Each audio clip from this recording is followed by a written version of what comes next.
Hello and welcome to your latest offering on the Blood Red channel, a special podcast for you this morning as Liverpool reveal their latest financial accounts for the period ending the 31st of May 2021. If you are slightly overwhelmed by the sheer numbers being thrown about this morning, I certainly was when I first saw them. I've got the Echo's Business of Football writer Dave Powell alongside me to go through the main headlines and hopefully explain to you very clearly what they all mean. We should probably say, first and foremost, Dave, that this is the period in which Liverpool won the Premier League title, but it also means, therefore, that there were no fans in for a large portion of this, the majority of this. We kind of knew that was going to be the case when we had the accounts this time last year, but obviously the impact this time is completely different to what it was last time, and that's going to have an impact on what these numbers look like. Yeah, I mean, I think there was only for the season that we're looking at now, the only game that fans were allowed in for was in any number at all. Really, was the 10,000 that came in for the Crystal Palace game at the very end. So effectively, you've seen matchday revenue shrink 95%, which was always to be expected. That's what happens when you have no fans in stadiums. But it's down from 70 million to 3. But that has kind of been offset by the media rights that have returned back to clubs, because obviously with the pausing of the 2019-20 season, broadcasters were due rebates, etc., and then clubs didn't get the money that they were expecting from, I think it was 9 games Liverpool had during that round of games that was going to be accounted in the 2019-20 accounts when they lost 46 million. But that's been now returned to them, so that that's about 64 million. I think it's come back, and it's almost made up for that loss. But it just goes to show. I mean, it's been such unprecedented times that kind of football's been dealing with, and the kind of these accounts show that it's kind of the last set of accounts I think we'll see where there's still that real headache and struggle over COVID. I think that there will be improvements made from next year's onwards across the board. I think most clubs will start their recovery, are already in the middle of the recovery period now. But I think it's this year it could have been a lot worse from my first take, and it would be. Yeah, I mean, let's get into a few of the details then. You mentioned media revenue there. That's gone up from 201 million to 266 because obviously the prolonged Premier League season falls inside this particular element of the finances. You've got commercial revenue as well, which has gone up slightly, just 0.2 million up to 217.6. I think that's slightly interesting as well. Obviously, commercial revenue made up of a number of different things. But why is it that's, albeit only very slightly, why has that increased in this period?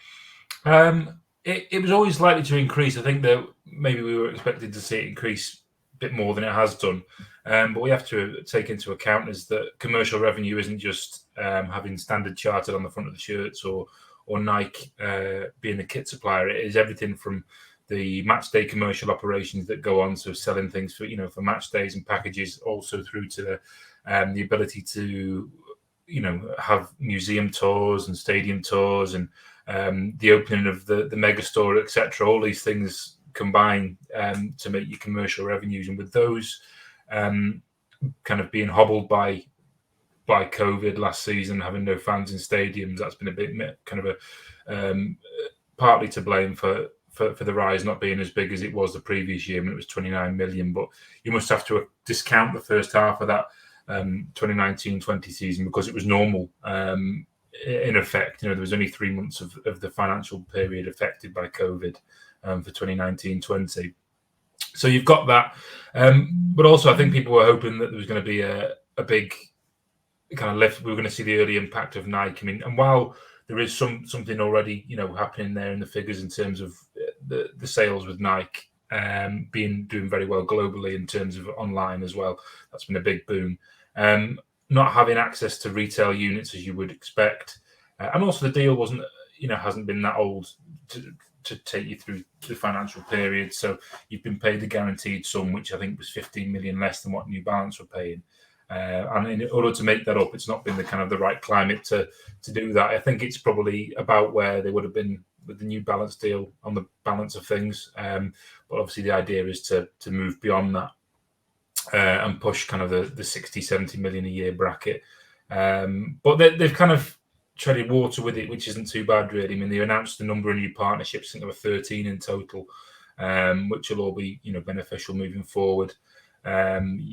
You've got the likes of AXA and Expedia coming on board, and also Liverpool have got moving forward for their next set of accounts. Well, the set after this actually it'll be standard chartered sponsorships up. So whether they renew, there's some prime sponsorship kind of space there for the club to market, and also the Nike deal will really start to we'll really start to see how serious it can be in the next 2 years. But for the time being, I think it's to see any kind of rise in commercial revenues through a pandemic where there's been no fans in stadiums and businesses across the world have been kind of concerned with how they spend their own money and where they their own operations. I think to have any kind of commercial increase is a positive, albeit it's kind of a modest increase at 200,000.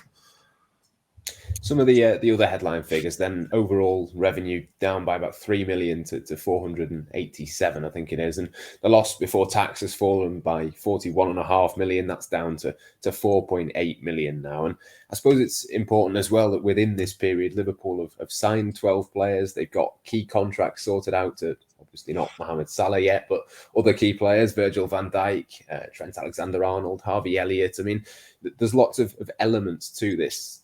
Couple of signings as well in there, Jota and Thiago, 41 million, 25 million. In terms of all of these figures, then, is this about where you thought it might be for this set of accounts? I think it's probably, in terms of the loss, I was expecting probably a bit more. I think we were really expecting the kind of heavy losses about a year or so ago when there was so much uncertainty.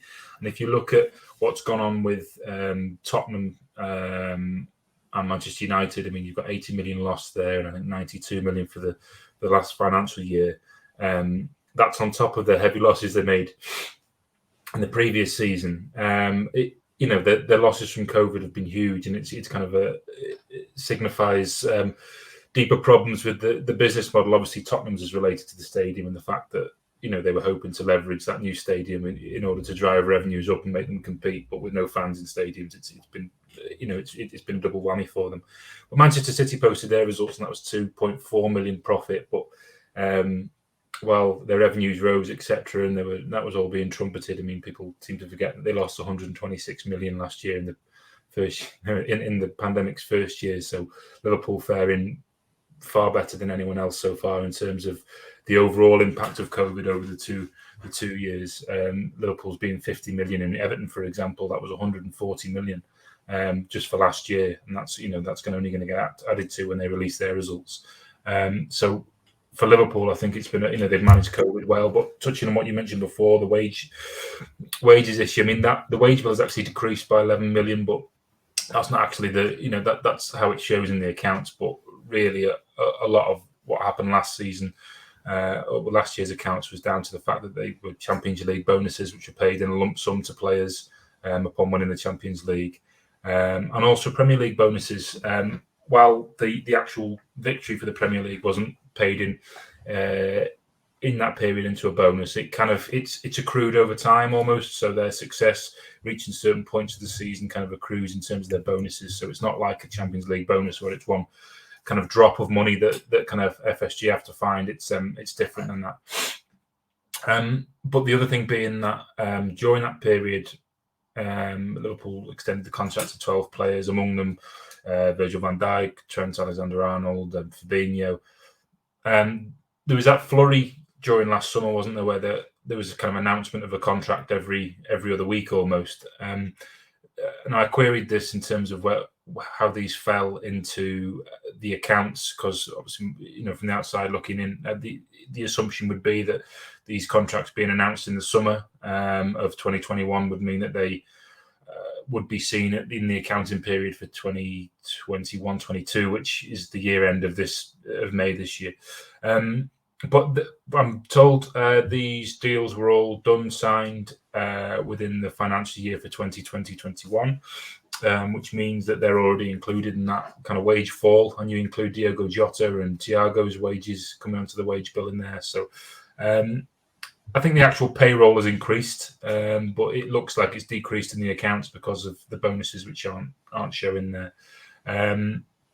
So yeah, that's the kind of crux of it, really. So the deals that we thought were going to appear, kind of in next year's accounts, they now have already appeared. So Liverpool do, appear to have some wriggle room, and because it was 325 last year with the bonus payments, it's 314 now, and you compare that to other wage rises around the Premier League with their rivals. I mean, it's fallen. It's the first time in FSG's reign where the actual wage bill has fallen. So in terms of revenues to wages, UEFA like to keep it at around 70% for being sensible and sustainable. I think Liverpool fall under that. So they have no issues over financial fair play or anything like that. So they're in a good position, actually, obviously you've got Mohamed Salah still needing to renegotiate a contract there, and that still rumbles on. But Liverpool are actually in a decent position moving forward, I think, compared to their rivals as a healthy business. And I know we hear, people don't like to see football clubs as viewed as businesses, but ultimately, I mean, the businesses which employ, Liverpool employs hundreds and hundreds of people, and the success of what goes on the field is predicated on the success of what happens on the balance sheet. So this is, I think these sets of results are quite positive for Liverpool in terms of their future planning, and I think next year we'll see them return to profit quite comfortably, I think. Yeah, absolutely. Then overall, a positive sign for Liverpool. Things are starting to get back to normal. I'm sure FSG will be pretty happy with the way things are going, certainly in that regard. Hopefully that explains everything to our viewers. Thank you very much to Dave Powell for joining me. Plenty more analysis, of course, over on the Echo's website, Blood Red, and of course, Liverpool.com as well. But from myself, Matt Addison, and from Dave Powell, that's all we've got time for. It's goodbye for now.